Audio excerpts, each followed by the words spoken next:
বল বল। এটা বাদ দিচ্ছি, ভোল্টেজটা বাড়াচ্ছি, তাহলে সেটাই কিরকম চেঞ্জ হচ্ছে।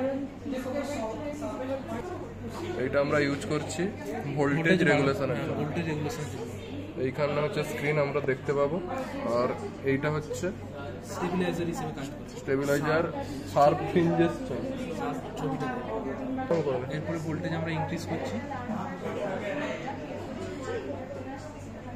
এখন একটা স্পট স্ক্রিনে আসছে নিয়ারলি আবার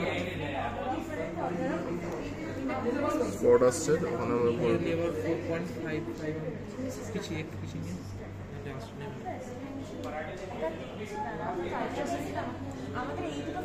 রিং আসছে। এখানে আমরা ভোল্টেজ রেগুলেট করছি, যার জন্য এখানে একটা রিং পাচ্ছি। এবং এরপর আমরা স্লাইড ক্যালিপার দিয়ে ইনার ডায়ামিটার আর আউটার ডায়ামিটার দুটো মাপবো, ঠিক আছে। টেবিল হচ্ছে এটা,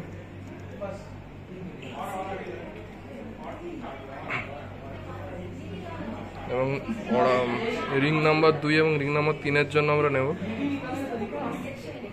ততদূর, সেখান থেকেই নেব যেখানে ক্ল্যারিটি রিং পাচ্ছি, আর ততদূর নেব যতদূর ম্যাক্সিমাম পাচ্ছি।